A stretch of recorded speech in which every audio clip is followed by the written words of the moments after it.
আবহাওয়ার খবর জানতে চলে যাচ্ছি সহকর্মী ফারিহা সাজদিনের কাছে। ফারিহা, আজকের আবহাওয়া নিয়ে আপনার কাছে কি খবর রয়েছে, জানাবেন বিস্তারিত। ধন্যবাদ রাজুর। দর্শক, আজ ২রা জানুয়ারি ২০২৬ তারিখে দেশের সর্বশেষ আবহাওয়া তথ্য থেকে আমরা দেখতে পাচ্ছি উচ্চচাপ বলয়ের বর্ধিতাংশ পশ্চিমবঙ্গ এবং তৎসংলগ্ন এলাকায় অবস্থান করছে এবং সেই সাথে মৌসুমের স্বাভাবিক লঘুচাপটি দক্ষিণ বঙ্গোপসাগর রয়েছে এবং এর একটি বর্ধিতাংশ উত্তর বঙ্গোপসাগর পর্যন্ত বিস্তৃত রয়েছে। আজ সারা দেশের আকাশ আংশিক মেঘলা থাকবে এবং তাপমাত্রা শুষ্ক থাকতে পারে, সেই সাথে দিন ও রাতের তাপমাত্রা সামান্য পরিমাণ বেড়ে যেতে পারে।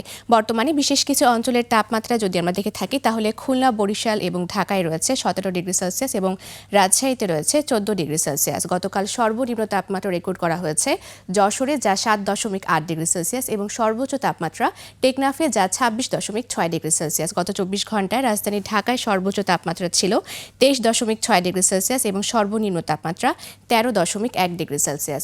আজ ঢাকার আকাশ আংশিক মেঘলা থাকবে এবং দুপুর নাগাদ রাজধানী ঢাকায় খানিকটা রোদ উঠতে পারে, সেই সাথে আজ ঢাকায় সূর্যাস্ত হবে সন্ধ্যা 5টা বেজে 23 মিনিটে। দর্শক, এ ছিল আমাদের আজকের আবহাওয়ার তথ্য।